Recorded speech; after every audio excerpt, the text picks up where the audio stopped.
Assalamualaikum warahmatullahi wabarakatuh. Perkenalkan, nama saya Akna Devina Nur Zahra dengan NIM 4012 41 10 77.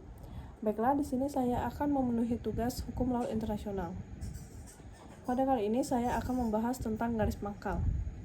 Bayangkan sebuah dunia tanpa batas di atas air selama berabad-abad. Laut dianggap sebagai milik bersama yang siapapun boleh lewat dan mengambil isinya. Namun, seiring bertambahnya populasi dan kebutuhan energi, dunia sadar bahwa kita butuh aturan main. Maka, lahirlah UNCLOS 1982 atau United Nations Convention on the Law of the Sea yang sering disebut dengan Konstitusi Samudra. Hukum ini unik karena ia tidak hanya mengatur airnya, tapi mengklasifikasi negara berdasarkan posisi geografisnya terhadap laut. Ada 4 kategori utama yang akan kita bahas hari ini. Pertama, negara pantai. Kedua, negara tanpa pantai. Ketiga, negara yang secara geografis tidak beruntung. Keempat, negara kepulauan. Baiklah, kategori pertama adalah negara pantai. Secara definisi, ini adalah negara yang memiliki daratan yang berbatasan langsung dengan laut. Jika Anda berdiri di pantai dan melihat ombak, Anda berada di negara pantai. Dalam UNCLOS, negara pantai adalah pemenang besar. Mengapa? Karena mereka memiliki hak akses langsung ke sumber daya laut. Dasar hukum utamanya ada pada bagian 2, pasal 2 hingga 32, yang mengatur tentang laut teritorial dan zona tambahan. Di sini, negara pantai memiliki kedaulatan penuh hingga 12 mil laut dari garis pangkalnya. Namun, yang paling krusial adalah bagian 5, pasal 55 sampai 75, mengenai zona ekonomi eksklusif. Di zona sejauh 200 mil ini, negara pantai tidak memiliki kedaulatan penuh. Artinya, kapal asing boleh lewat, tetapi mereka memiliki hak berdaulat untuk mengeksploitasi sumber daya hayati seperti ikan dan sumber daya non-hayati seperti minyak dan gas bumi. Jadi, jika cadangan minyak di bawah sejauh 150 mil dari pantai, itu mutlak milik negara pantai tersebut menurut hukum internasional. Baiklah, kedua, terkurung daratan. Sekarang bayangkan jika Anda lahir di negara seperti Swiss, Mongolia, atau Nepal.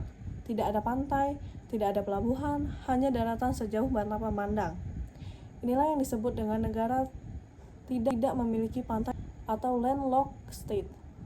Definisinya tertuang dalam pasal 124 ayat 1 sub A UNCLOS 1982. Karena mereka tidak punya pintu ke laut, mereka menghadapi tantangan ekonomi yang berat untuk perdagangan internasional.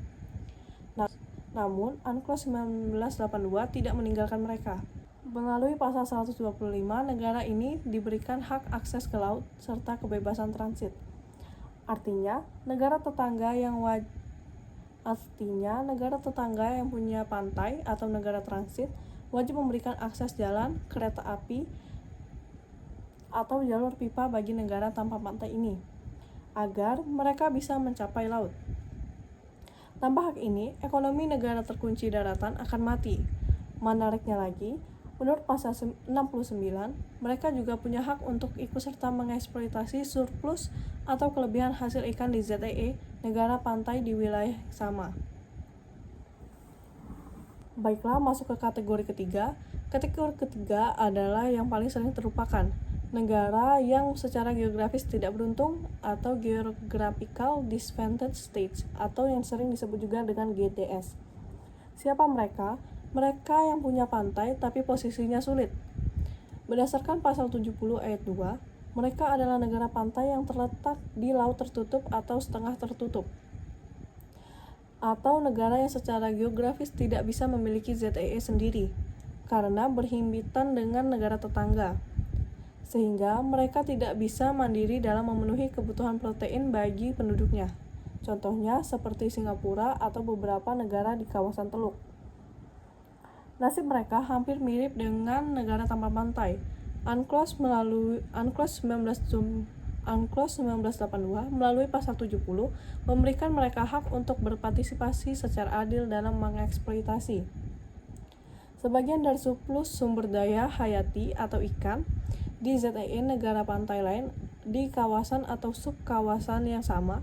Ini adalah prinsip dari keadilan geografis, agar negara pantainya yang sempit tidak kelaparan di tengah melimpahnya laut dunia. Baiklah, kategori terakhir yang menjadi jati diri kita, negara kepulauan.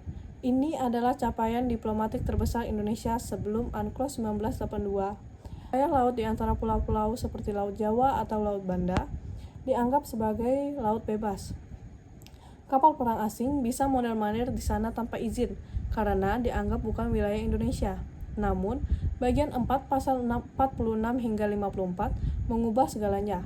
Pasal 46 mendefinisikan negara kepulauan sebagai negara seluruhnya terdiri dari satu atau lebih gugusan pulau-pulau, atau yang sering disebut juga dengan archipelago.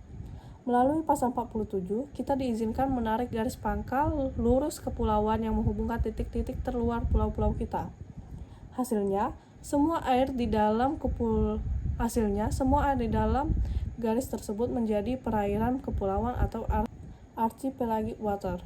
Di sini, kedaulatan kita mutlak, sama seperti di daratan. Laut bukan lagi pemisah antar pulau, melainkan pemersatu bangsa. Tentu, sebagai gantinya kita harus menyediakan arus laut kepulauan Indonesia atau yang sering disebut juga ALKI berdasarkan pasal 53 agar pelayaran internasional tetap bisa berjalan lancar tanpa mengganggu kedaulatan kita.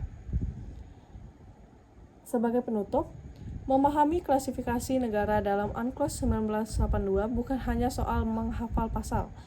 Ini adalah soal memahami bagaimana dunia mencoba membagi ruang hidup secara adil, baik itu negara yang pantai luas, negara yang terkunci daratan, maupun negara kepulauan seperti kita. Semua terikat dalam satu aturan global untuk menjaga kedamaian dan kelestarian. Menyusuri pasal-pasal UNCLOS 1982 tadi, kita bisa melihat bahwa hukum laut internasional bukan sekedar kumpulan teks hukum yang kaku. Ia adalah sebuah ikatan janji global. UNCLOS 1982 telah berhasil menciptakan keseimbangan yang luar biasa. Ia memberikan hak istimewa bagi negara pantai, memberikan harapan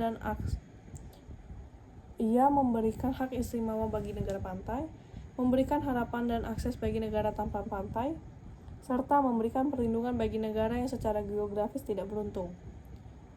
Dan bagi kita, sebagai bangsa yang hidup di negara kepulauan, UNCLOS adalah pengakuan dunia atas jati diri kita sebagai satu kesatuan tanah dan air yang tak terpisahkan. Namun, perlu kita ingat bahwa kedaulatan yang diberikan oleh hukum internasional ini membawa tanggung jawab yang besar. Garis-garis imajiner yang kita tarik di atas peta mulai dari laut teritorial hingga ZEE bukanlah sekedar batas untuk menjaga harta tetapi juga menjaga kelestarian. Laut tidak mengenal batas politik, tidak mengenal paspor saat mereka berimigrasi.